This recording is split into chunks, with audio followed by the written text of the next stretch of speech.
Welcome, everyone, to the Forensic Fails first ever bonus Patreon episode. Brian and I have decided that our Patreon bonus episodes will include crime-adjacent films, TV shows, things like that. And documentaries as well. Yes, absolutely. Yep. Anything in the crime-adjacent world, not Yes. necessarily true crime the way we follow it on other podcasts or the way we follow it on our own podcast, Forensic Fails. Exactly. So we discussed what we would do for our first bonus episode, and it was clear to both of us that we needed attention paid to the documentary directed by Julian Nitzberg in 2009, The Wild and Wonderful Whites of West Virginia. Yeah, and there is so much packed into that title. Yeah. I mean, just to say, like, wild and wonderful is sort of the West Virginia state, like, slogan, I guess you would call it. Like, when you drive into West Virginia, you see the signs, like, wild and wonderful. And then the whites refer to not, like, white people. They are white people, but is also the last name of the family that we will be following. Yes. And this is also actually made by Johnny Knoxville and the folks involved with Jackass. And that's saying a lot.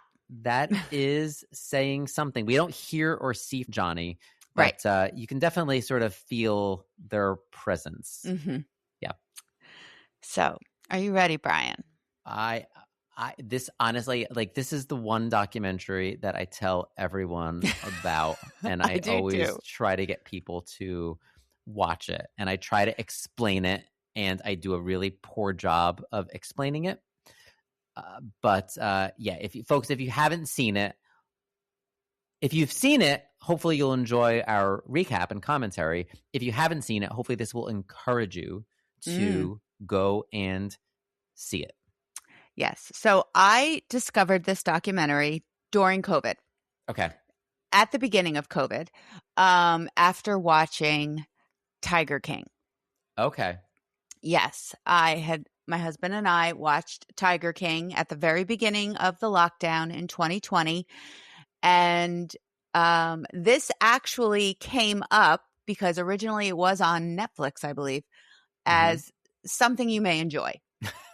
Yeah. They're usually correct, too. Yes. Yeah. So, dear listeners, you are in for a real treat today because we are cruising through Boone County, West Virginia, and all I could say is thank God for subtitles. Yeah, and just to say, like, if you don't usually watch your stuff closed captioned, please find that closed caption button in whatever platform you're using or through your TV. Like, it is mandatory. There are some parts of the documentary where they put on subtitles, but not nearly enough. This documentary benefits greatly from closed captioning and on-screen text. Yes. Do yourself the favor. Yes. So our film begins with one Patricia Smith, who, we are informed, is a Boone County evangelist. When asked by the film crew about the reputation of the white family, she pauses and then lets us know she'd rather not comment. So, why even bother showing up, Pat? Yeah, and also Pat pauses for so long on that question, sort of shuts her eyes and says, I'd rather not comment, which honestly I think says a lot. That like, just really, it sets the tone. It sets the tone, and I feel like, I just to unpack that, I feel like, why does she not want to comment? Is it because, like, she doesn't even know where to begin? Is it because being an evangelist, she would have to say things that are not very Christian? Is it because she's literally afraid of these people attacking her for what she wants to say? Like, I have questions already. All valid questions. Yes. All valid questions. So after Patricia, we meet the sheriff, some defense attorneys, some other important townsfolk. Wikipedia actually describes them as the Greek chorus of the movie, which is actually a fantastic Yes. description. Yes. They introduce us to the family that we are about to spend the next hour and a half with, and God bless all of us for sitting through this. Oh. They are described as a group who do not like to conform to rules, like to fuss, fight, and party, and are, quote, entertaining, and the, quote, true rebels of the South, according to Hank Williams III, who also does the music for the movie. Yeah, and I have to pause here on Hank Williams III because actually, like, he's comes from a very legendary musical family. Both his father as well as his grandfather, big country stars and names. And I honestly wasn't, I was vaguely familiar with Hank III, but he was also very active in the music scene, kind of big in he was like almost like his style was more of a mashup of like sort of like country and like punk almost. He's an interesting fella. He's a character. He's a character. But he actually kind of is friendly with this family. Yes. Yeah, he is. And he seems to truly like them. Yeah. Yeah. So our first on-screen family member is Mamie. Oh, Mamie. She's the one I would consider to be the kind of main protagonist almost of this story. Yeah. I kind of see her as the storyteller.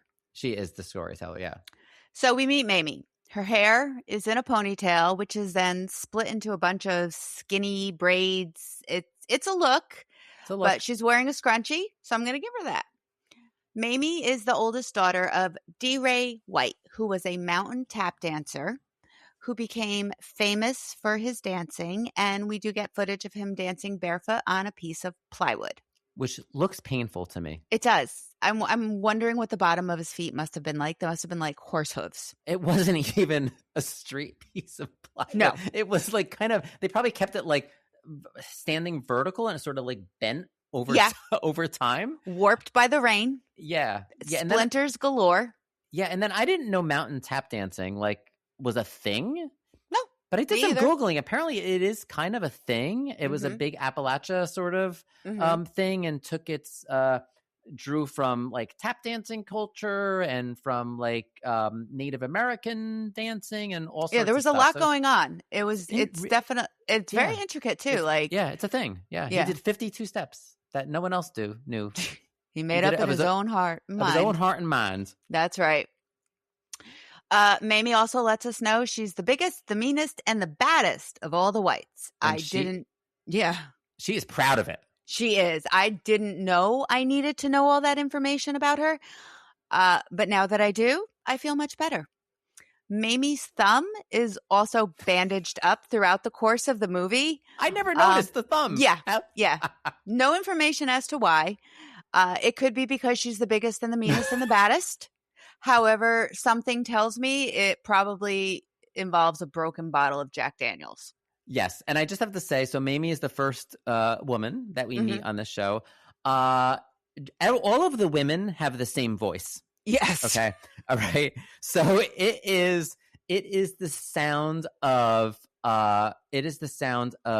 cigarettes and hard living. Oh yeah. It is gravelly, harsh. Yes, it's like a nitroglycerin truck drove through like a salt mine. Yeah, exactly. Nobody would describe their voices as sexy. Yeah, somebody will. One might. We'll get there. Yeah, we'll get to her. So anyway, Mamie appears to be incredibly proud of her dad and his legacy. P.S. Her dad is dead. He was shot during a shootout. Her brother Mark also shot and killed. So was her brother Dorsey. And she states it all very matter-of-factly, kind of like, hey, I had a great milkshake today and Dorsey was shot and killed. Yeah, specifically said, and that was the end of Dorsey. That was the end of Dorsey. P.S. These were all 3 separate incidents. This was not like they were all together and happened to die. 3 separate men in her family all died of gunshots, all at different times in their lives. It's a lot. And I know I'm probably going to say that a million times during this episode. It's a lot. Yeah. Her brother Pony, still alive, by the way, decided that Boone County might have been a little bit too much. So he packed up his family while he happened to be under investigation for prescription fraud, and he moved to Minnesota. But no worries, because according to Mamie, he's doing fine. Yeah, and she specifically said he hauled Heine to Minnesota. Okay, we're gonna hear the most vile stuff throughout the show. Okay, we are going to hear F-bombs and other words drop throughout. But here she decided she'd want to use the word haul ass because Mamie's too much of a lady. Right. So she's going to say haul Heine. Okay. So, yeah, Pony's doing fine. Glad to hear that, Pony. So Jesco, his real name, in case you were wondering, wound up with his dad's shoes. And I don't know if she meant his literal shoes or his talent, but whatever. He is the new mountain tap dancer in Boone County, and he is quite the celebrity. In fact, he had his own documentary made about him called The Dancing Outlaw, and it is unavailable for streaming at this time. I did check because I wanted to watch it. And he's quite the character. We are treated to a clip from Jesco's film, and a younger Jesco is explaining, rather proudly, I might add, how he held a butcher knife to the neck of his wife, his girlfriend, his dirty stay out guest of the evening. I don't know, but he was complaining about the status of his eggs. Yes. Apparently, Jesco doesn't much care for sloppy, slimy eggs. But I mean, does anyone? So just don't mess with a man's breakfast, darling. Also, he has been the subject of some songs performed by Hank Williams III, Big and Rich, and some other country stars. Have I heard them? No. Do I care to hear them? Also, no. So, okay, a few comments on this section. So actually, I don't know if you mentioned it or not, but, the father, was going to be going to Canada or had gone to Canada to film his documentary, Talkin' Feet. Mm-hmm. So there's Talkin' Feet, okay? Mm-hmm. Now Dancing Outlaw, and now Wild and Wonderful Whites of West Virginia. This family now has 3 documentaries that they are the subjects of, which honestly, blows my freaking mind. Yes. And then second of all, I mean, these people are so messed up. I mean, I wouldn't be surprised if that knife was to his mother for making him bad eggs. Okay. So I will say that Big and Rich actually were really big. So, and I didn't aware that he was the subject of. There was actually there was Hank the Third, Big and Rich, and then a third group, which I don't remember the name of. They were not so big, but she referred to Mammy said, then these motherfuckers started including Jesco in their songs. So I couldn't tell him, are you angry that they was I thought Hank the Third was your BFF? Maybe motherfuckers is a term of endearment. Term of endearment? Yes, but you couldn't say ass. You had to say Heine. Also. A sidebar about Big and Rich. I have heard of them. I know the song Save a Horse, Ride a Cowboy. Yes. But here's a fun fact. So last year, a year and a half ago, I can't remember, a friend of mine was engaged to be married, and her fiance, his work, they live out in Montana, his business holiday party, Big and Rich were the performers. Oh. And married them on stage at the holiday party. Yes. So my friend Holly, her wedding to her husband was performed by Big and Rich. Oh, interesting. All right. Yeah. Cool. Was Jesco at the reception? I don't know. I should ask her if he was dancing. So also, it's important to note that this movie was filmed over the course of a year or possibly longer, as is evident by Jesco's beard, his clean-shaven face, and babies being born, but more on that later. Mm-hmm. So Mamie tells us she helped raise all the brothers and sisters and kids in the family, which could not have been easy. The Whites literally look like the photo definition of ridden hard and put away wet. Yeah. And I'm not taking away from the hardship that seems to be their lives. It could not have been an easy life growing up. There was lots of poverty, lots of addiction issues, lots of crime, lots of prison, and a lot of bad tattoos. Also, they all seem to have the same eyes, at least the women in the family, and Jesco. Mamie, her sisters, they all seem to have like the same eye shape, squintiness, pretty strong genes in that family. Yeah, and the genes are from I saw this too. They are definitely from the matriarch of the family, who we're going to meet in a few minutes, because they show some, and again, I've seen this film now a few times, but they show some of those old photos, right? And when you see pictures of the matriarch, you think it's it could have been one of the daughters, it could have been one of the granddaughters. Like, I just like her, they all have the same face even. Yes. It's wild. Yeah. And the same face, same voice, same eyes, to your point. And you really notice the eyes with Jesco in that footage from the documentary that they show when you talk about the slimy eggs. Yeah. Yes.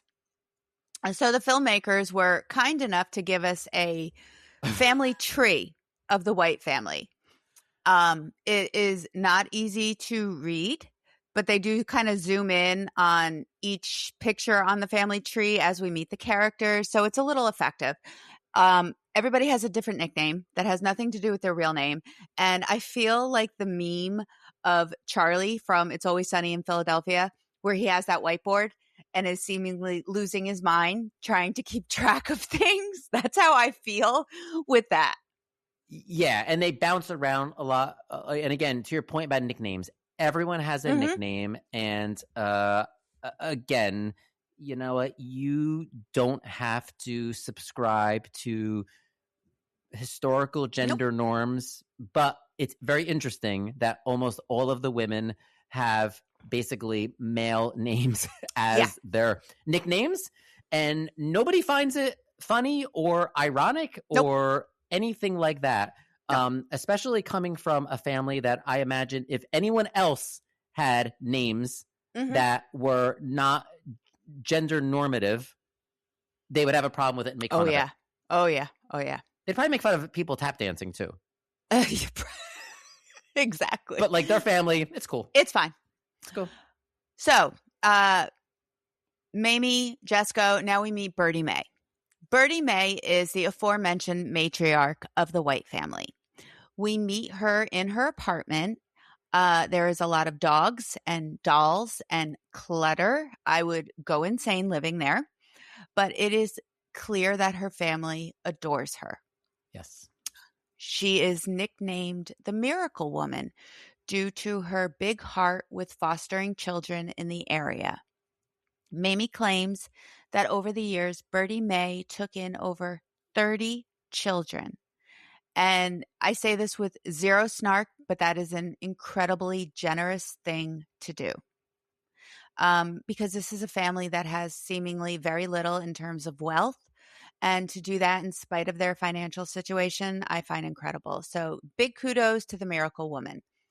I would also like to note that at times like this, when we are meeting Birdie Mae, the filmmakers include their own subtitles. So kudos to them as well. Yeah, definitely.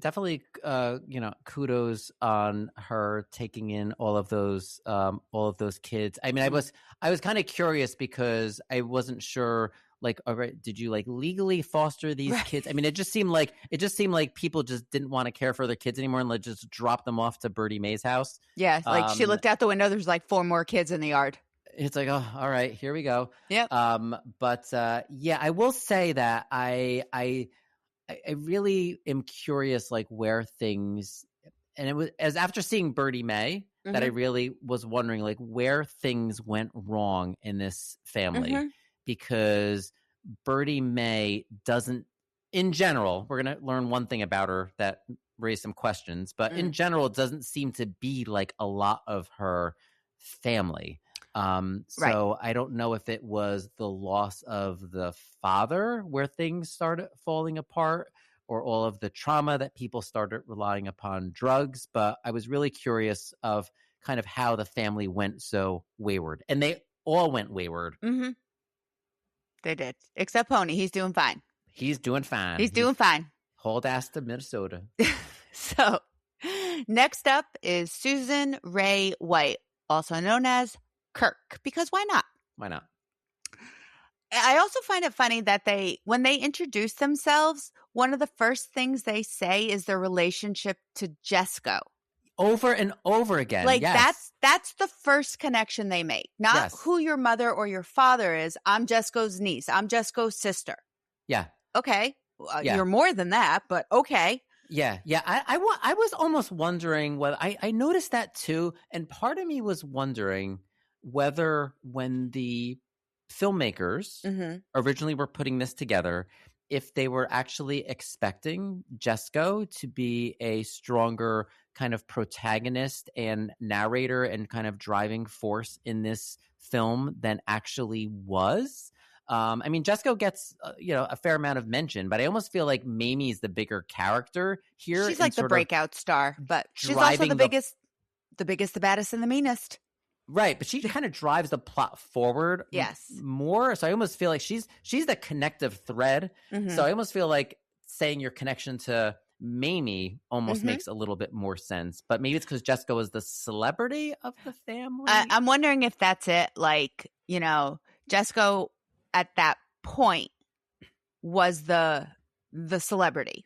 Yeah. So that's why they're all like, Jesco's my uncle. Jesco's my, I'm Jesco's niece. I'm Jesco's granddaughter. I'm Jesco's, chihuahua.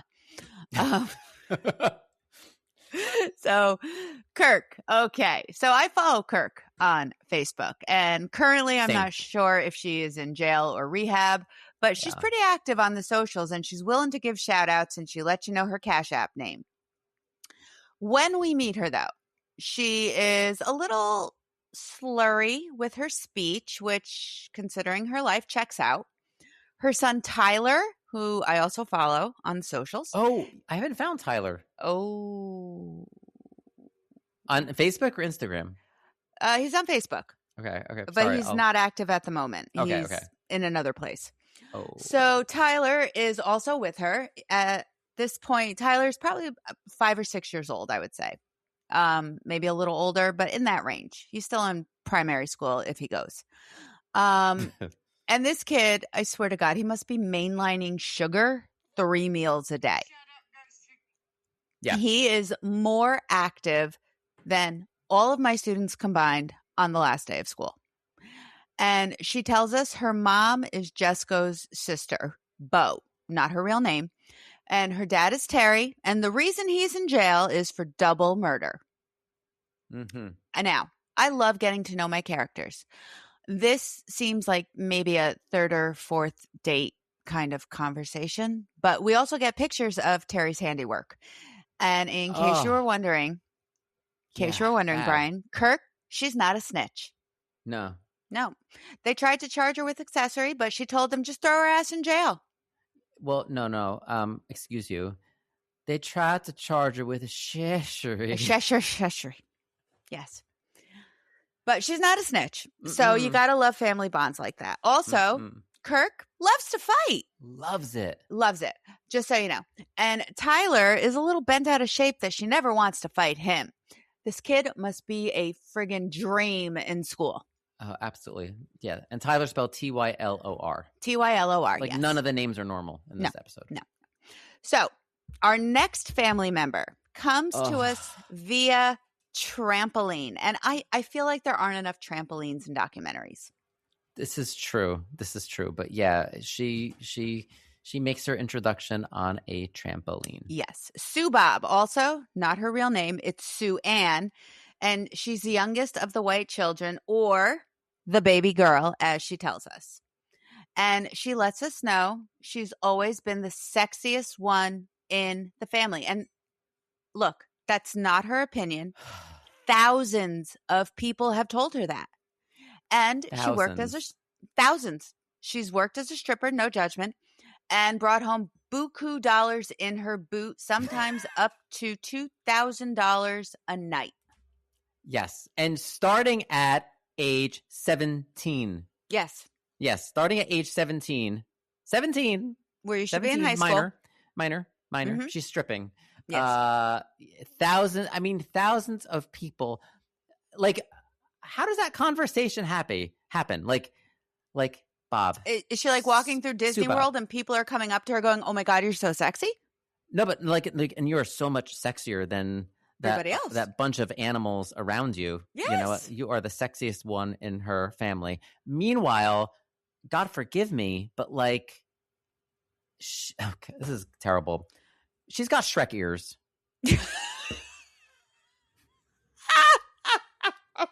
She does. Oh my God. Did you notice this? Oh, I did notice they stuck out.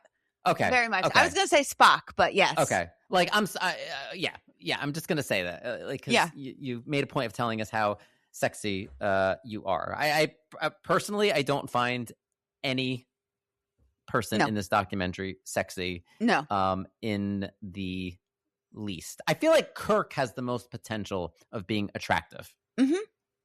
Yes. I will say that. Yeah. And that's being generous. Yes. But anyway, her voice sounds a bit rough. Like we said, it's kind of like a family trait, much like the eyes. And she has 2 children, Ashley and Brandon. Brandon, at the time of filming, is currently in jail awaiting sentencing for shooting Mamie's boyfriend. Yes, the biggest and the baddest. The biggest and the baddest. Her boyfriend was shot by her nephew. Yes. Seriously. It's good family. Yeah. So next up, Bo White, real name Bernadine, but she goes by Bo or Bo Cephas. Bo Cephas. I didn't even know that was a name, but apparently. Oh my goodness. So Bo Cephas starts off by telling us she used to be wilder than a buck, and then proceeds to run down the list of controlled substances she's used and liked in her lifetime. At which point I was wondering if Nancy Reagan's Just Say No campaign made it to Boone County, but I'm guessing no. Yeah. And also, too, like she also has, maybe she did this during her wilder than a buck phase, where she got a star tattoo. Is that what it is? It's a star tattoo near her eye, but it's close to where you would put like a prison teardrop tattoo. I wasn't quite sure what it was a tattoo of because and I know I sound like a complete snob, but I'm guessing skincare is not high on the list of priorities. But there's a lot of sun damage. There's working there. Yeah, I don't think much SPF or hyaluronic acid makes its way to the white women. Ladies, you only get one skin in your life. Take care of it. This is a PSA. Love the skin you're in, ladies. That's right. So, in case you're wondering about Bo Cephas, her drug of choice is marijuana, and she's, quote, a pothead. I'm guessing, though, that referred to tattoo. I'm wondering if her son did it because he has his own tattoo equipment, and more on that later. Oh, her son, yes. Yeah, her son, Derek, everyone seems to call him Durkee, which is something that maybe should have been left a family secret. Or dirty old white boy. He also likes that one. Yeah, dirty old white boy. Yeah. He's very proud of that one.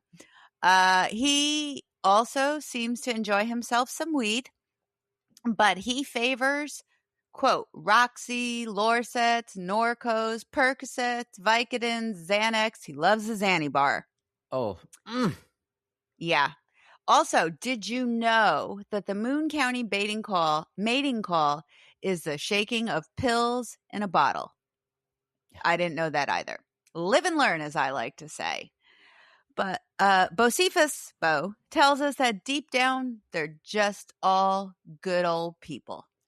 But he's literally, this is a mother and son talking about this on the couch like it's normal. Like, right. Can you imagine sitting next to your mother on a sofa discussing anything even remotely close to this? It is just closest I have ever come to an uncomfortable conversation with my mother went like this. We were, I don't even know where, but the Today Show was on. We were visiting my grandmother in the nursing home. Okay. Right? The Today Show was on the TV, and they were discussing the newly released phenomenon, 50 Shades of Grey, the book. Okay. My mother turns to me and says, "Have you read that book?" Oh, boy. And I said, "We are never having this conversation." You refuse to even go there. No, I am not entertaining this conversation with you, Kathleen. this book is not for you. End. And she looked at me. I said, no more. Not that. We're not doing this. That is the closest I have ever come to a conversation that would make me uncomfortable with my mother, because it just did not happen. Yeah. The other thing that struck me too is that we had Bo Derek with us. It was Bo and Derek. It was Bo Derek. And I was wondering if that was intentional or not. I don't know.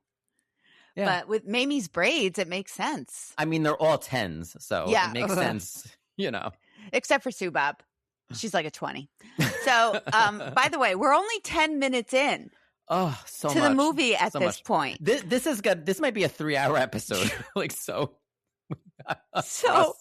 you're getting a lot for your money. You're going to get a lot for your money on this Patreon. Hey, Brian, did you know the average person spends approximately 26 years of their life sleeping? I had no idea. Neither did I. I love sleeping. And as I started getting older, I realized my bedding had a lot to do with how well I slept. Several years ago, my husband read about Cozy Earth sheets, bought a set, and I was instantly hooked. These sheets have saved me from insomnia and hot flashes. They're made from 100% viscose bamboo. They have the silky feel to them and are always cool. They also have a jersey and a soft cotton line of their sheets too. You could try them for 100 nights, and if you decide you don't like them, send them back for a refund. You spend 26 years of your life in bed. Don't you want them to be the absolute best years? I do, but sounds awful expensive. Now, when you use our promo code FORENSIC to get 21% off your purchase. So give yourself 100 nights of comfort and then shoot us an email to thank us for introducing you to this company. That's cozyearth.com/discount/forensic. So 10 minutes in, the opening credits begin, and to the dulcet tones of Hank III singing at a picnic table, we have entertainment by Jesco as he dances on top of the table. Not the same kind of dancing that Sue Bob does, but his mountain tap dancing. And look, he's not bad. No, not at all. There's some skills there. There definitely is. Definitely. And he's babyface at this point. Yes. Okay. So the police and attorneys of Boone County are back.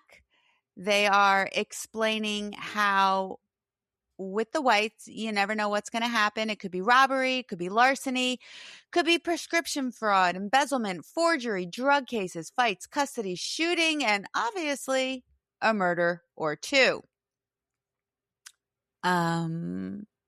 Sheriff Randall White, I am assuming no relation, tells us that he has dealt with the White family more than any other family in Boone County. The police and the attorneys of Boone County are back, expecting how, with the whites, you never know what's going to happen. Robbery, larceny, prescription fraud, embezzlement, forgery, drug cases, fights, custody, shooting, and obviously a murder or two. Sheriff Randall White, no relation, I'm guessing, tells us that he has dealt with the White family more than any other family in Boone County. The prosecuting and defense attorneys of the county claim that the family is clever and crime is just a part of their lives. Probably the same way brushing my teeth is just part of mine. Yeah, and it makes points to say, like, they're clever. They're clever. They're not educated, but they are clever. Yes. And we're actually going to see a variety of these crimes unfold before us. Yes. So Mamie, in case you're wondering, she's got 3 mine shafts up in this here holler. And if you wanted to know, they're great for hiding bodies in garbage bags. I mean, listen, she's not just the biggest and the baddest and the meanest for no reason. Exactly. All right? Like, she's got mine shafts and she's not afraid to use them. Yeah. And then Bo tells us a story about hitting an old man in a wheelchair with a pipe. Wait, but not just that, he had one leg, didn't he? Wasn't he an amputee? I think he said he had one leg, and he was like turned on about the blood. Like, no, that was Durkee. Durkee hit something. Oh, somebody more okay. than once, just to see the blood fly because it, quote, was a turn on. Okay. I was taking this as like I thought it was the same incident, and this was a mother and son. It could have been hit the amputee with a pipe. I mean, who knows at with this family? Point? Yeah. I mean, I can only imagine what Thanksgiving is like with this group. Oh my God. And in case you were curious, no, none of them work aside from Sue Bob and her dancing boots. But I wonder if she still is active as a dancer. I mean, if she made the buku bucks, right? Well, I mean, why give it up? And she's so sexy. She is so sexy. You know. So are you curious as to how they have any money? I'm dying to know. Well, they sell pills and they get Social Security, or as Mammy calls it, her crazy check. I missed that. She calls it her crazy check? Yes. So apparently years ago, D. Ray learned how to fuck the system and set his entire family up on disability. And they are admitting to defrauding the government on film. Mamie actually looks at the camera at one point in the film and says she gets a check every month from the goddamn state of West Virginia because she's fucking crazy. I mean, I guess I can't. You can't argue with that. Yeah. But I think they all could probably work if they put down the Xanny bars for just a second. Yeah. So after that little brief history of some crimes in the family, Jesco takes us on a stroll through town. And he's pointing out the places that he's raised hell and robbed over the years. And as a tour guide, he's quite charming. It includes a church. Yes. Yeah. So our next scene, it is Birdie Mae's birthday. And the family has gathered at her home to celebrate. And there's a huge doll that scares the ever-loving shit out of me. There are kids crying. There's pot being smoked. And there is some naked dude that kind of wanders in and then gets thrown into a table by Mamie. Poor Birdie Mae. Okay. I bet I have several comments to I make bet. On this birthday party. Okay. From the top, that doll, I was curious, like, was that a doll that she just had around the house that they decided should be in the picture? Was that a gift? I think it might have been a gift because it looks like she collects dolls. It was huge and ugly. Yeah, just to say, this apartment looked like an episode of Hoarders. Like, yeah, I mean, it was pretty bad. But yeah, there's tons of pot being used, stuff being smoked. I don't even think it was pot. I think it was other stuff being snorted. They're doing it all around her. And this is also all family that's coming by. Okay. And they are blowing it into each other's mouths in a bizarrely intimate way that first of all, I don't use drugs. I'm not trying to disparage anyone who has substance issues or anything like that. If I did smoke any substances, I cannot imagine blowing it in my cousin's mouth like that. I mean, they were nearly French kissing. Okay. Jesco and his, I think, niece. Yeah. But the part that really got me was that poor Mamie, she doesn't use any of that stuff. Birdie Mae. Yeah. Oh no. Yeah. Sorry. Let me not confuse those two. At point, she's on the couch covering her nose. Yeah. Complaining about the smell. It's clear she doesn't want any of that stuff around her. And they do it anyway, which I think is so fucking disrespectful. Okay. Also, there's children. There's children around. I mean, I'm hoping Child Protective Services was watching this as well. The whole thing was just really, really quite disgusting. And then Naked Man. Okay. So the on-screen text identified him as like an adopted son or something. I'm wondering if he was one of like the foster children. That's what I'm wondering too. But like, he didn't stroll out naked. He strolled out shirtless, but in his like flannel pajama bottoms. Yeah. And his sister, essentially, Mamie, she pantses him. Yeah. And this is normal. And then she shoves him into a table, and you see his nasty ass. It was wild. I've never been to a birthday party like that, is all I'm saying. And I never want to. No. I just felt so bad for Birdie Mae, and all I could think of is she's probably like, couldn't we have just gone to McDonald's and had the birthday party there? Oh, poor also, Birdie lives above the Drop In and C. At that would be the letters N and C. That's store. What that meant. Drop In and C. Drop In and C, and they have a Facebook page. Okay, because I follow it. Yeah, because like the letter N. ampersand C, and I couldn't figure out, like, what does drop N and C mean? Yeah, it's like a consignment shop. Okay. Yeah. So Kirk is doing laundry. And by the way, I did see a Confederate flag in the window. This is the first of many Confederate flags that we will see because, why not continuing to celebrate the losing side? That. Okay. Yeah. And, I mean, everybody's got their feelings about that flag and what it stands for. And it stands for things for many people. But I just, me personally, I've never been one to use flags as decor. Yeah.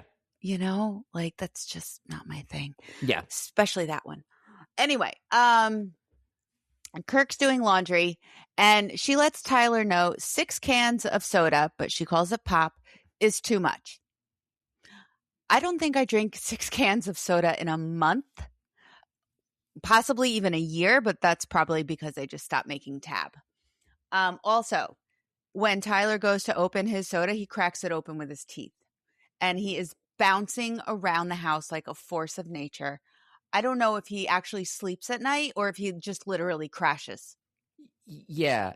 So like you hear the phrase bouncing off the walls. Like this kid literally was bouncing off of the walls like I've never seen before. No, I've never seen a child act like that. He was like on his bed, kicking the walls, flopping on his back, bouncing back up. I was like, oh my God, like this is the... Oh. I like I said, I don't know if he sleeps or if he just like collapses at the end of the day and that's where they find him in the morning. So, Kirk now tells us the story of Dennis, her ex. He was attractive to Kirk because he drove a truck. Sadly, though, their love did not last due to the fact that he screwed her cousin. I mean, it happens. Kirk was less than okay with this discovery, so she, quote, stabbed his ass. Valid. But no worries because Bertie Mae helped conceal the crime. Kirk hates Dennis, and so does Tyler, who, after saying he would slit Dennis's, quote, throat or nuts if he had a knife, tells the camera, Dennis is this, and then flips the bird. Yeah. He's a charmer. Tyler. Tyler also let it slip, though, that Dennis hit Kirk. So Dennis can fuck right off. Yeah. I mean, so several comments on this section. So first of all, those Social Security or crazy checks must be pretty good because they're affording. There's no like great value soda. Oh, like, no. He's drinking the brand name Pepsi. Yep. Okay. Which I thought was it. But maybe there's a sale to Piggly Wiggly. I don't know. The other thing too is that I'm watching this and I'm like, is she just admitting to attempted murder? Because she said, I meant to slit his throat. I meant to kill him. And at one point the producer's like, you don't have to, like, are you sure you want to say this on camera? And she basically says like, yes, I want Dennis to hear this. Yeah. Which is and then like, she brings her grandmother into it. Yeah. So, I mean, that's what I was alluded to before. Like, Bertie Mae, miracle worker, like, okay. When I heard this, I'm like, ooh, I mean, so Miss Kirk, right? Who, no snitch, right? Right. Basically snitches on her grandmother. Right. And makes her an accessory. Outs her as an accessory by cleaning up the crime scene and disposing of the murder weapon. I know. I was blown away by, I heard that. And you're doing this all in front of your kid, Tyler. Yeah. And it just made me sad too, because Tyler, as well as all of the kids that we see, are seeing too much. Oh, yeah. And they are hearing too much. Yep. And it just does not set them up for a better life for themselves, which honestly made me very sad. And that's why I say when I talk about this documentary, it is both funny and very sad at the same time, because addiction also plays a big part of it. And really, West Virginia in particular was kind of the epicenter of the opioid crisis. And they exploited the fact that there was a lot of coal miners who had constant chronic pain. Yeah. And OxyContin was sort of a silver bullet.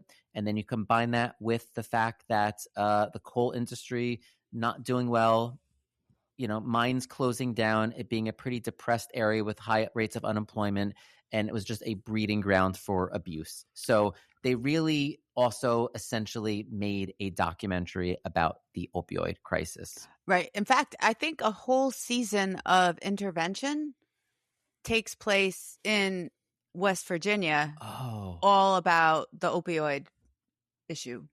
Is our favorite interventionist there? No, so this was maybe season 23. Oh, okay. And it was it basically followed the same people throughout the season. Got it. Okay. Yeah. So 6 months later, after telling us about stabbing Dennis's ass, Kirk has given birth to Monica May White. Her cousin Tracy, with an I, is there to help with the bottle and to give Kirk her pills to crush and snort. Keeping it classy, ladies. Yes, which they do on the dirty nightstands, directly on the nightstand, the hospital nightstands. Yes. And they use the hospital guest badge. Yes, they do. Did you notice that as well? I did. In case you're wondering, it's Dennis's baby. Kirk got pregnant before she stabbed his ass, so, there was love at the time. And Kirk tells us that she wants the baby to stay away from the wrong people. I mean, really, this just writes itself. AKA your family. Your family. Also, Tracy is also snorting the pills, hopefully with a different straw, but I wouldn't bet on it because the family that snorts together stays together, right? Maybe? Yeah, absolutely. I don't know anymore. Absolutely. Okay, so I was really struck, though, by what she said because, you see this family who is all about, partying, rules aren't for us, yada, yada, yada. But there is a little bit of self-awareness that the way they live life is not the way that life should be lived, because I wrote down what she said. Kirk said, when my baby gets older, I'd like for her life to go in a totally different direction than what mine went. Finish school, do the right thing, stay away from the wrong people. Have her own dreams and work hard toward them. If you stay in Boone County, I don't care how many dreams you got, it's not going to happen. And again, the wrong people is unfortunately her family. Yeah. Which is why Pony Whole Tiny went to Minnesota and is doing just fine. But I did there was that moment of clarity and lucidity that I thought was just really very interesting and honestly made me very sad for her. It did, because you wonder, what chance do any of those children have? Yeah. So Kirk leaves the hospital and we get a little, tracking view of the room she was in. And honestly, it looks like it was lived in for a month by a bunch of 20-year-olds who went to Burning Man. There are chip bags, pill dust, soda bottles, Marlboro cartons, cigarette cartons. Yeah. Lighters. And P.S. she's upset the hospital is not allowing the baby to leave. Yeah, and they show her smoking in her hospital room. I mean, she's blowing it out the hospital window, but you're smoking in the hospital? Yeah. They don't do that anymore. They didn't do that then either, but she did. Yeah. So, she's upset the hospital won't allow the baby to leave. Raise your hand if you're shocked that the baby can't leave. She tells us that she tries to stay out of trouble, but it keeps hitting her in the face worser and worser. I'm not even commenting on the grammar here because Kirk, my girl, you were snorting pills in the hospital room in your gown while your still pink newborn was there with you. Of course trouble finds you. You're inhaling your trouble up your nose. Anyway, Bo is there, her mom, to drive her daughter home, carrying some random kid. They all seem to be surrounded by random kids. But it turns out it's Durkee's baby, Derek Jr. So Durkee Jr., I don't know. He's in the front seat. There's no car seat. I fucking can't. We don't know who the baby mama is. No. Do we? I don't think they care. I have no, I mean, I guess good on you that you're taking care of your kid. Right. But I think it's if it's a white baby, belonging to the white bloodline, they claim them. Yeah. Yeah, exactly. You know, oh, I don't care.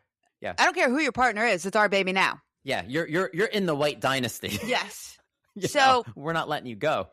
You know, they get back home and they're driving, and Bo is explaining to us that when she was 17 when she had Kirk, and her parents named the baby and had adoption papers before Bo even came out of the anesthesia after delivering her. So I don't know if D-Ray and Birdie Mae raised Kirk or if Bo raised Kirk, but it's quite the soap opera. Like sands through the hourglass. Seriously. So Bo and her family, including Tracy with an I, not sure where she actually falls into the family, but she's there. They gather at Bo's house to celebrate. Okay, cousin Tracy. Yeah, okay. I'm curious where cousin Tracy falls on the family tree. They don't show her picture. They don't. But like she's in it quite a bit. Yes. Where is she in the tree? What's her relation to Jesco? Okay. But further, you know what she reminded me of? Did you ever watch what is it, like 19 Kids and Counting, the Duggars at any point? No. Okay. There's cousin Amy on the show. Okay.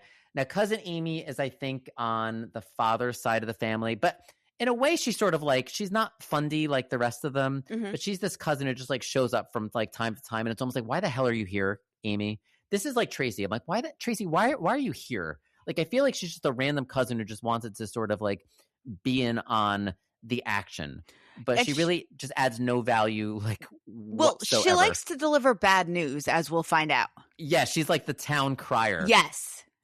So they're all at Bo's house celebrating and commiserating with Kirk, and Durkee showing off his gun because of course he is. And, then he decides Tracy needs a tattoo while she's sitting at the kitchen table. And it takes him a few times to spell Miranda Raven correctly. Miranda with an E. I don't know. Right. Anyway, so, it takes a while to spell that name correctly, which is, I would argue, not even spelled correctly in the first place. Right. They spelled it MER. And he still gets it wrong. Yes. And his cousin, who's he's tattooing, just to talk about these weird family dynamics, is sitting at the kitchen table in a fucking bra. Right. I've never been around my cousin in a bra. Right. Like, can you imagine me tattooing Jackie sitting in her bra at my kitchen table? Look, as long as you spell it right, it's fine. Just spell it right. Okay. My goodness. So we've got misspelled tattoos. It takes him a few times. He still manages to mess it up. Honest to God, I've seen prison tattoos that look better. Stay in school, kids. Phonics is important. Also, as somebody who has several tattoos, that actually looks like the worst place to get one. That kitchen. I have had my tattoos in places that are so clean and sterile, you could have had a heart transplant in them and come out just fine. I wouldn't even want to sit down in that kitchen for fear of catching something. In fairness, however, after he started, one, he wore rubber gloves. He did. They probably have been reused thousands of times, but he wore rubber gloves. But after he started, he did call out and ask his mother for some alcohol. I wasn't quite sure what kind he meant at first. to drink whilst giving the tattoo, or for sanitization purposes, right, or both. Could be.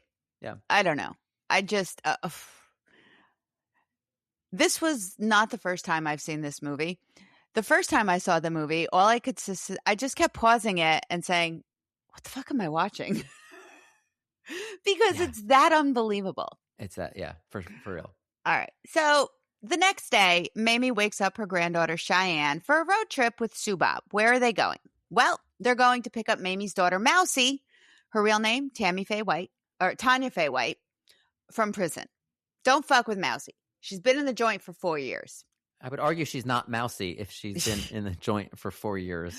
Also, Cheyenne smokes, and she can't be more than 14 years old.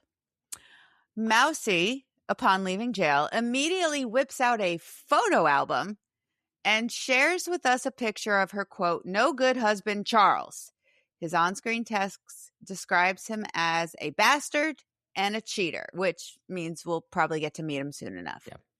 Also, Mamie tells Mousy she'll probably be back in jail in 2 weeks, which is motherly love. What the hell? Like, exactly. That's horrible. Even Mousy was like, why would you say that to me? Yeah. Anyway, Mousy is on the phone trying to track down Charles, the bastard and the cheater, who cheated on her, by the way, with Kirk. Yes. Who, when Mousy made parole the first time, told Kirk she had to move out. She cut up all of Mousy's wedding pictures, ruined her clothes. This is the same Kirk, by the way, who stabbed Dennis's ass for cheating on her with her cousin. Yes, exactly. Like this family, that's what I'm saying. Like, this family not just commits crimes involving the government and other people, they do horrible things to one another, including crimes. Yes, but they all love each other except for Dennis. Yeah. Mousy actually had the most feminine voice of all of the white women. And actually she came out of jail, like at prison, like looking pretty good. Like, honestly, like she looked like she came out in a pretty clean state. Let's see how long that lasts. About 2 days. That lasts. But she had also the same, not gravelly, but like her voice was actually very similar to it's headed Mamie's. That way. Yeah.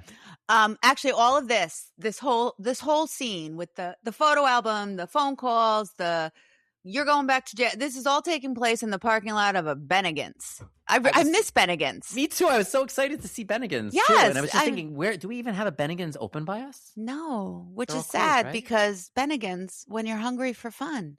Oh yeah, it was a great tagline. Yeah, they got to bring them back. Anyway, we are taking a field trip out of West Virginia to meet Pony in Minnesota. Pony's got a job as a painter, I think. Or some kind of like painter, right? He painter, yeah. So, and we meet his children. And look, God bless Pony for doing something that doesn't involve scams, prisons, or pills. He is seemingly, at this point, the only normal one in that family. And 100%. Even his kids are aware that if they stayed in West Virginia, they'd be in trouble or dead, which is such a sad thing for a child to realize. But I'm kind of glad that they do realize that. You know, in a way, it kind of is like, look at the sacrifice your father made to keep everybody safe. Yep. And they have a random nephew there. His name is Little Man. I'm guessing not his real name. I know, but they don't say what the real name is. But like or who he's connected to. But they all acknowledge. But Little Man said, "I've been robbed by my own relatives," which does not surprise me. It doesn't.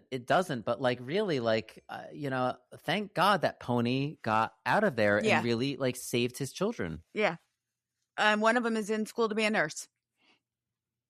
Wonderful. His daughter. Yeah. Yeah. So we're back in West Virginia and we meet Brandon. We get his story. Brandon, in case you forgot, and I can see why you would, is Subab's son.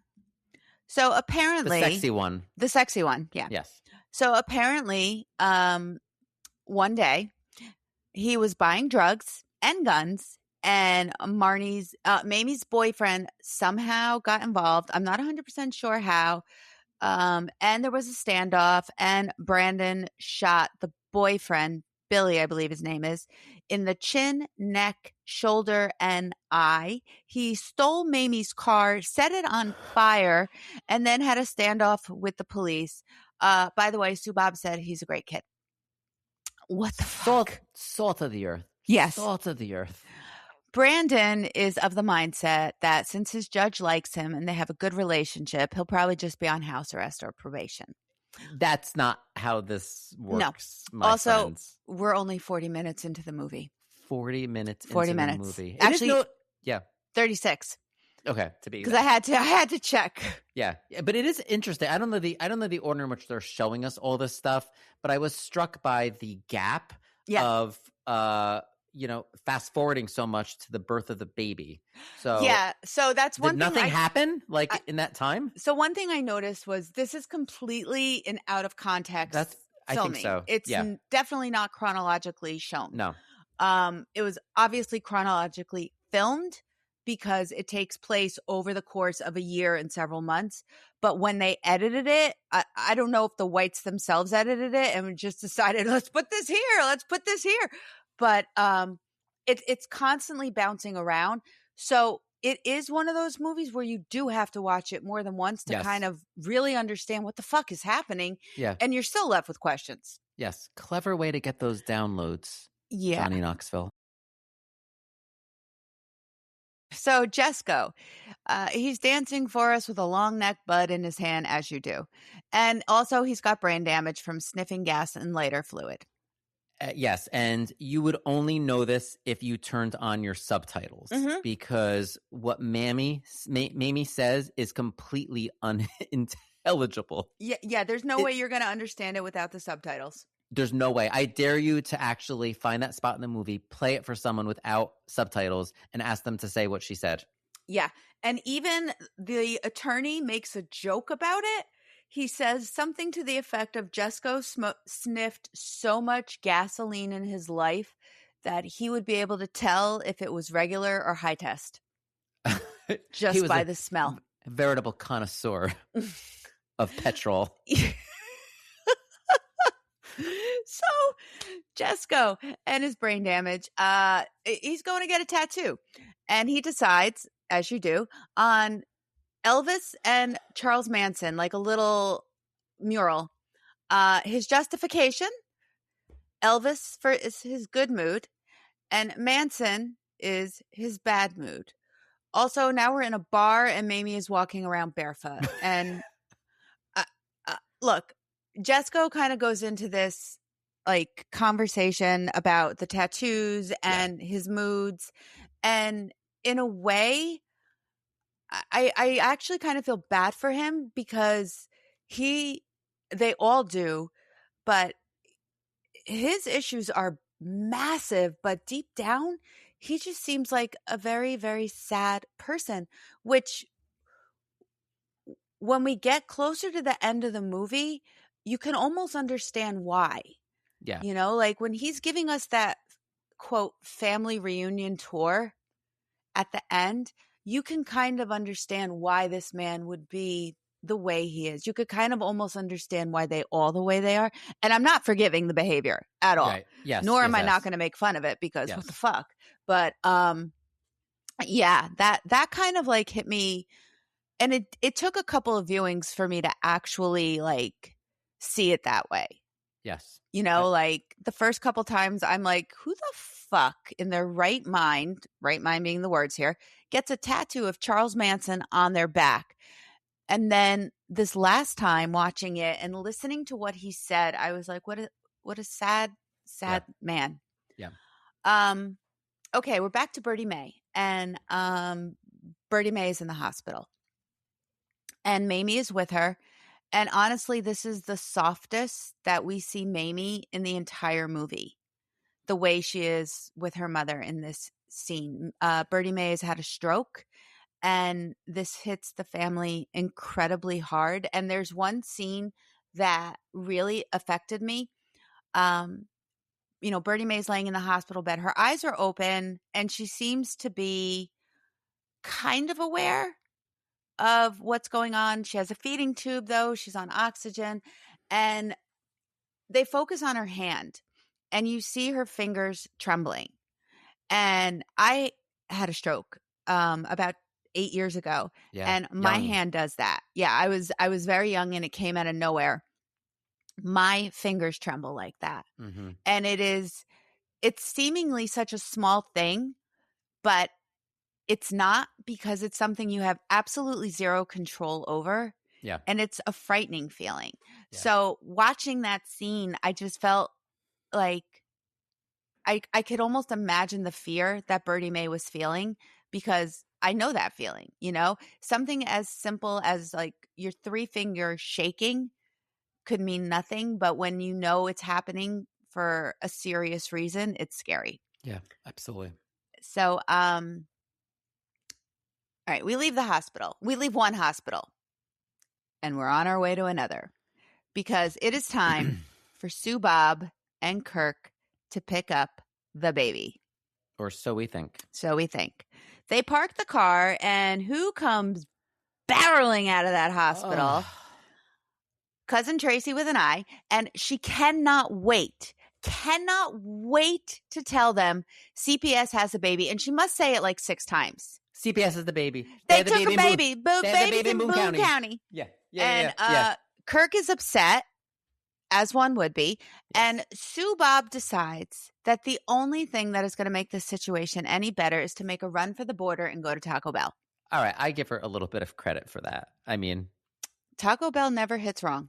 Yeah. I am always up. If somebody said to me, "You want Taco Bell?" the answer is always going to be yes. Yeah. I'm honestly thinking of it. Is it the best Mexican food I've ever had? God, no. No. Do I always want to have it? Yes, I do. Yeah, well, that's the thing. Like Taco Bell. So, yeah, Taco Bell is Taco Bell. Like, you don't go there because you're in the mood for good Mexican food. You go there because you're in the mood for Taco Bell. Like, yes. I put it in the same camp as Pizza Hut.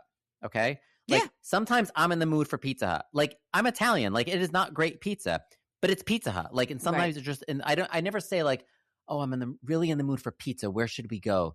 Oh, I know. Let's go to Pizza Hut. No, I'm in the mood for Pizza Hut. Let's go to Pizza Hut. Yeah. Yes. I get it. But absolutely. Yeah. But they went Taco Bell. Respect. Actually, now I want Taco Bell. That might be a DoorDash tonight. I have one really close. There is one really close, but it's Sunday and I'm lazy and I don't leave the house on Sunday. So anyway, they go to Taco Bell and they go through the drive-thru.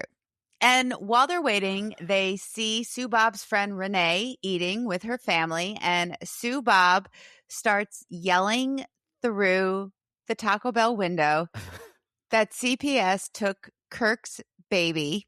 She then orders some fiestas, not on the menu, and some mozzarella cheese sticks, also not on the menu, but then decides on a hard and soft taco. No word on what kind of sauce she requests. Yeah. The Taco Bell scene is honestly comedy gold. I can watch it over and over again, and I have.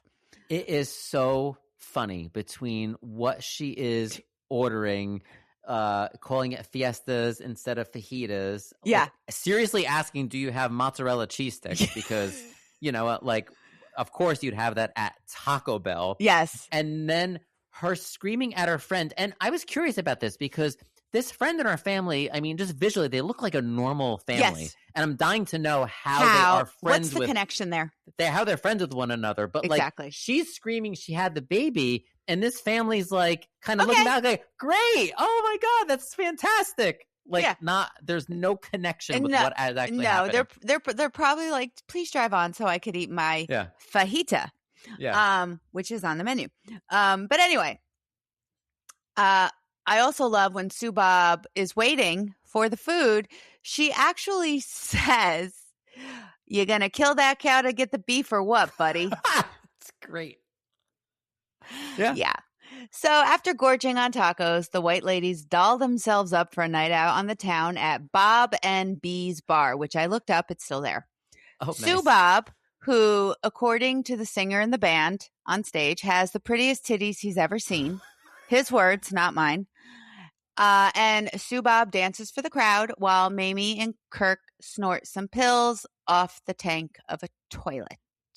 You heard me correctly. Apparently, Mamie has always carried a pool stick when she was 10 in case her dad got drunk and she had to get into a fight. Why she felt compelled to tell us this, I don't know. But now we know. Mousy and Cheyenne decide not to join the ladies because they're going to go find Charles. Yes. On the way, they pick up his nephew. Yeah, cheating bastard. On the way, they pick up his nephew. Mousy yells at Charles's current girlfriend, and they find Charles on the side of the road, shirt open, drinking a beer. And then they're all in the same car with a case of beer. Mousy is in Charles's lap, and honestly, I feel like I am being violated watching this scene. And Charles is informed that Mousy is, quote, getting dick tonight. Hmm. Yes. So they revisit their wedding site, which was a supermarket, Walmart type place. Apparently, they were picking up a prescription for Xanax, snorted some, went back inside, bought some flowers in the floral department, and the pharmacist married them. It's really beautiful. It really was. And after that stroll down romantic memory lane, we are told via on-screen text that Charles spent the night with Mousy, never went back to his girlfriend, but still occasionally sleeps with her. I just really hope that people are practicing safe sex in Boone County. Judging by the number of random children that the White family has claimed as their own, I'm going to say no. Oh my God. So now it is Coal Miners Day in West Virginia. There's this big festival and a celebration and a service for honoring those who have died doing the job of a coal miner, which by the description we are given by family and locals is an incredibly dangerous job to hold. Very true. Yeah. And Mamie sings the worst version of Coal Miner's Daughter that I've ever heard, and that includes my own version of Coal Miner's Daughter. I really hope that Loretta Lynn never saw that. Yeah.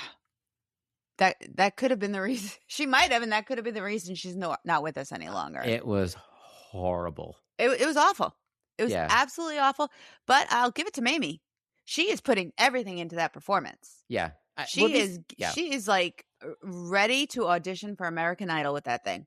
Let's face it, though, going back to the birthday party, she couldn't even sing happy birthday correctly. This is true.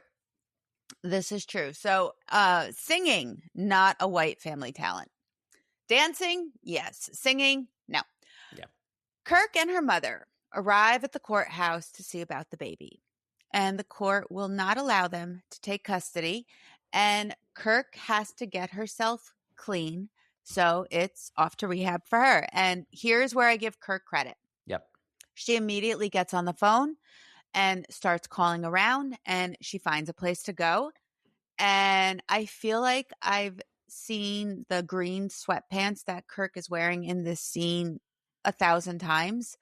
But again, I'm not one to judge because I do the same thing, but I'm also not on film.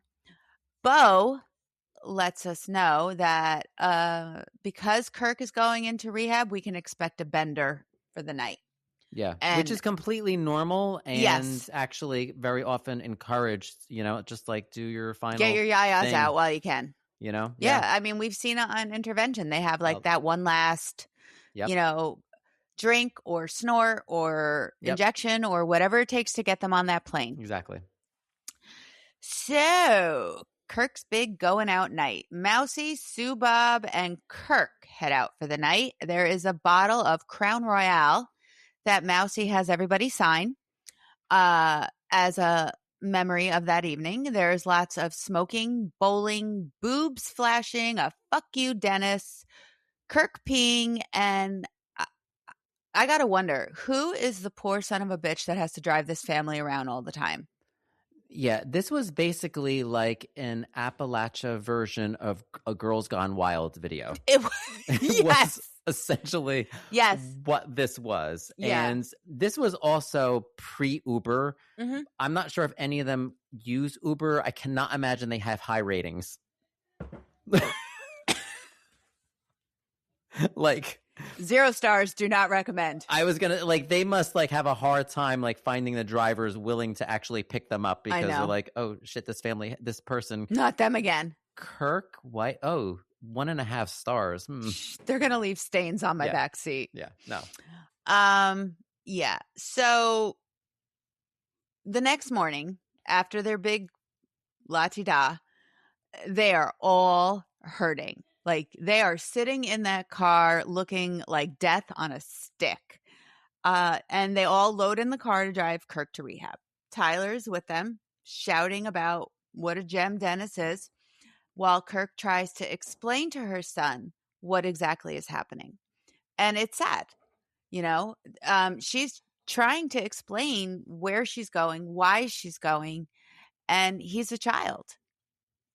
And the thing is, that makes it even sadder is that he probably does understand. as a child exactly what is going on.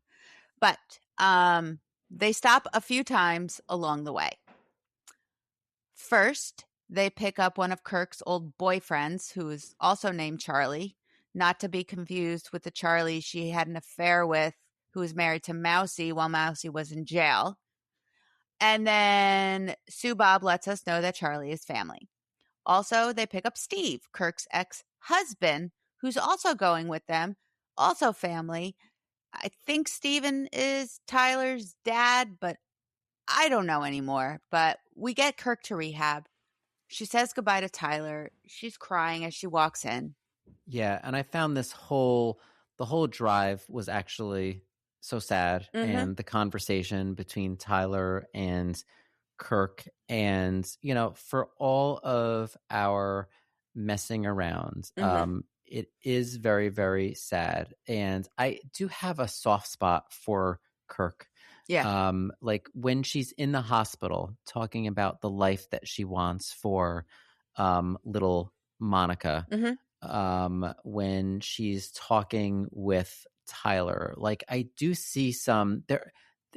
Foundationally, I do feel like there are some good maternal instincts, and I do feel like she really wants to be a good mother, deep down. I think, and I know this sounds odd, but I think there is tremendous love in that family. Not just Kirk and her children, but the entire family. I think there is tremendous love and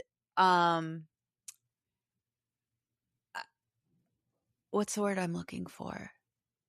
I think they're all incredibly devoted to each other. And yeah, it might come out in strange ways, like banging your cousin's husband or what have you. But I think at the end of the day, they will lay down for each other, Yep. And I think in a way, like that's almost admirable, the way they love each other. So speaking of motherly love, Sue Bob goes to court for Brandon's sentencing. And it's not good. He gets 50 years. 50 years. And she is visibly upset and says that when he gets out, he'll be 47 years old. Like when he's eligible for parole, he'll be 47 and she'll probably be dead by that point. And Jesco even makes a comment that he would get less time if he had actually killed Billy. Yeah. That whole thing was really, really sad. And like Brandon unfortunately had it in his mind that the judge liked him and that he was going to get out with some sort of just probation or some sort of like maybe pretrial intervention type thing, which clearly didn't happen. I mean, they threw the book at him. Exactly. So Hank is back, Hank the Third, and he's singing. But it's not his normal fun music. It's kind of like the filmmaker's way of letting us know that Birdie Mae has died. And her family is actually digging her grave. Like you see Durkee down in there digging out the gravesite. We see scenes of Jesco and Mamie and the family at her funeral. And her gravestone reads, "In loving memory of the Miracle Woman." And I looked it up, actually. There's a website called findagrave.com.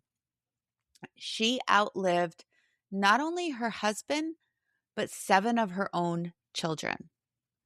At the time of her death, she had 9 living children, 34 grandchildren, and 48 great-grandchildren. So, I know they said there were 13 kids. Yeah. So I'm not a math person, but I know 9 and 7 do not equal 13. So I'm wondering if there were, it could have been stillbirths or adopted children. They're counting. Yeah. They were counting like the naked man, the gentleman that Mamie pantsed. Yeah. Yes.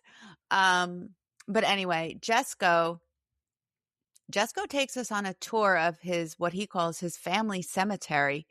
and points out the graves of his family members. His father, his two brothers, two of his sisters, both of whom were pregnant when they died, both of whom died young. One was murdered by her ex. One was in a car accident. I mean, it's just, this is what I meant earlier when I said I can understand why he's a sad man. Like, Yes. all his family members are dying these horribly violent deaths. Like, they're not dying because, they were old. They're not dying because they, got cancer, Yeah. or they're dying because of the life choices. I do think that the tragic death of D. Ray was a seminal moment in the family. Yes.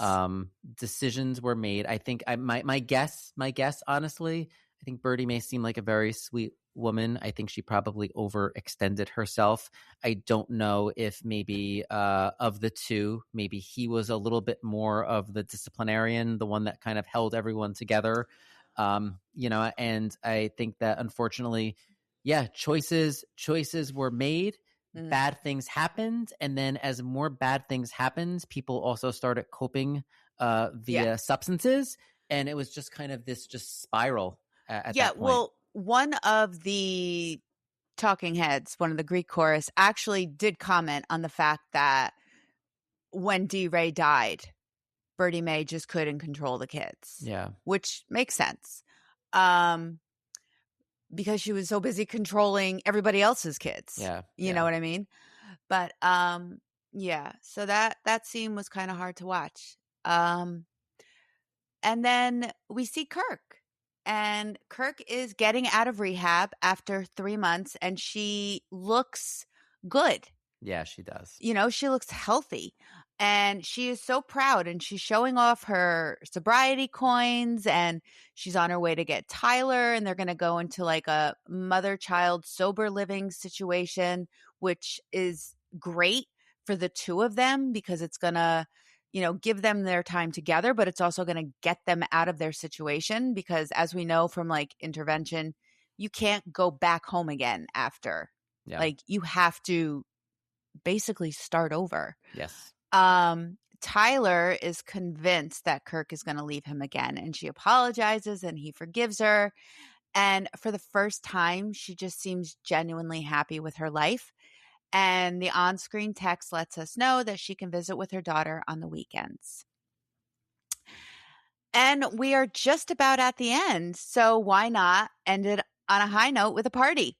Literally a high note. The family is all together at the park for a barbecue. Someone is working the grill with a plastic fork. Explain that one to me. Mamie lets everyone tells us that everyone dies. Everyone's going to be judged and go to heaven or hell. And she says she's probably going to burn in hell like the rest of her family.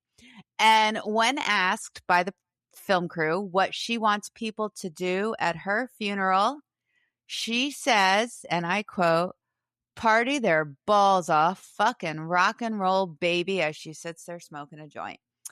She says that you're born with nothing and she's going to die with nothing, but at least the world is going to know who the fuck they are.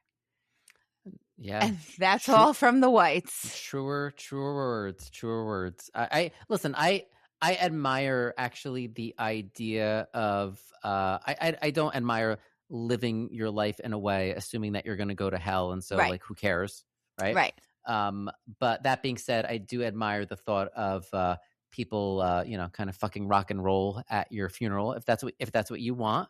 So I kind of love that because that's what I did for my husband in his way. When Sean died, I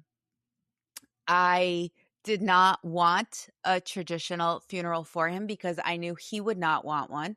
So instead, we did have like a visitation, but I asked people to please come dressed in their most comfortable clothes or their favorite concert t-shirt. I even said, if you want to wear your bathrobe, that's fine too, because he loved wearing that. I made a playlist of all his favorite music, and the funeral director told me it was the first time we ever heard Pantera played in the funeral home. And for him, it was like the perfect goodbye for, like it's exactly what I think he would have wanted. Yeah, I love it. I love it. Yeah. I don't remember what I wore exactly. I honestly can't remember, but I do believe I honored that request. And because I remember my wife saying like, "Where are you going?" Like, I thought you were going to the wake. Yeah. And because she wasn't able to make it, and I'm like, "Oh yeah, I am. This is Kristin. This is what Sean would have wanted." Yeah. One of my coworkers showed up in a red Adidas tracksuit. Yeah. With the white stripes, and she's like, I almost wore my bathrobe, because I used to joke with her that he used to walk the dog in his bathrobe all around the neighborhood, and she's like, I do it too. Yeah. And she's like, I almost wore my bathrobe for your husband today. I'm like, he would have fucking loved it. I honestly, what I want is and I've said this for a while, like, I actually want to be roasted at my funeral, like not cremated, but like roasted. Like, I want there to be a roast. Yeah, I want there to be a roast. Tom, like, Kevin, I think that would get on it. I think that would be so cool, actually. Just people get up there like and just roast me. Like, I just think people would enjoy it, and I just think that's like, I don't know. Like, I have a very self-deprecating sense of humor. I think traditional funerals are definitely changing with the generations. Yeah, you know, like. Like you have like the repast and everything like that. Mm-hmm. For Sean, we went to Rutt's Hut. Yeah. Because that's what he loved. Yeah. Well, yeah. And I wanted to do stuff that was for him, not for me, you know? Yeah. But so that was our time with the Whites. And if you're wondering, I do have some updates. Okay. I had a hard time doing, and I just, full transparency, I sort of like ran out of time, but I'm dying to know more about like, where are they now? So Jesco, the dance, I am reading this word for word right off of my search. Okay. Jesco, the dancing outlaw, is currently living in 5 Points, Tennessee with his wife, Alita. Okay. So he remains active in the, I hope she makes the eggs right. Remains active in the folk dance community and recently issued a public statement via his fan club regarding family disputes. Mamie is now the family matriarch. She still lives in Boone County. She continues to perform at local events. I don't know if she's being asked to or if she just chooses to, and maintains an active social media presence where she sells family merchandise. P.S. I follow her on Facebook. Subab, the youngest baby girl and the sexiest, thousands of people tell her, was arrested in August in Mingo County on charges of drug conspiracy and possession with intent to deliver. These followed earlier charges that year for burglary and animal cruelty in which she killed a cat. Pony, living in Minnesota, works as a house painter. Brandon. After serving time for the attempted murder of Billy, Brandon was released in 2021 and is currently living in Ohio. Apparently, he too hauled Heine. Mm-hmm. Durkee, a.k.a. Derek, a.k.a. Dirty White Boy. Yes.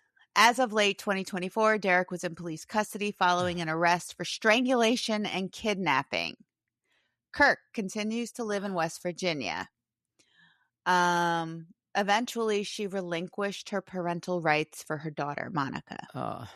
Cheyenne, the younger member of the family, currently works for the Appalachian Botanical Company in West Virginia, where she assists with lavender farming. Oh, good. Yes. Like that, we have someone doing a job aside from Pony. Yes. Tyler, I do follow him on social media, and according to one of his mother's posts, is also in jail. Oh, God. And you can also follow Subab's daughter, Ashley, on Instagram, and she seems to have it together. Okay, good. Yeah, and she's actually a very attractive young girl, like young lady, you know? I haven't heard her speak, though. Yeah. So. Okay. But yeah, that's the Whites. And I am more than happy to leave West Virginia. I don't care how many fucking Waffle Houses they have. I need to haul Heine and get the fuck out of West Virginia at this point. Oh, yeah. And honestly, I feel bad too because, for anyone listening from West Virginia, like, you know, it's actually a lovely place. Like some of the scenery that we were treated to throughout this movie was breathtaking. Yeah. And it was honestly beautiful because our trip that we recently went to North Carolina, we drove briefly through West Virginia, and very, very green, very scenic. Yes. And like, we know full well that the whites are not an accurate representation of West Virginia, you know, just like the Jersey Shore folks are not an accurate representation of New Jersey. And I can actually see how the residents of West Virginia would look at them like that, just as we look at, you know, the housewives or such and such, as like, but that's not who we all are. No, you know? Exactly. So I completely get that. Yeah. So, I mean, honestly, I hope that anyone who has seen the documentary enjoyed the recap, living it, and maybe kind of calling audibles on things that you were thinking. Yes. And you know, hopefully, if you didn't watch it, even if you don't plan on watching it, hopefully we gave you a good idea of what this is all about. And maybe we'll give Johnny Knoxville a few more downloads because maybe it'll entice you to watch it. It really is worth a watch. Yeah, I mean, it's an hour and a half of your time that's really not wasted. You definitely you're going to be entertained. Yes, you will. But so that was our very first bonus episode for the Patreon. Yes. Which will be in our regular feed until the Patreon gets set up. But big news, because we are actually starting to release our episodes, like, for real now. Like, we're not just recording them. They're actually going to be out there. We have an Instagram page, so follow us there. And this is getting so exciting. Yeah, exactly. Very, very exciting. Very exciting. All right. So that's it for our bonus episode. Yep. So, we hope you enjoyed it. Until next time. We'll be back with more. All right. Bye, guys. Bye, guys.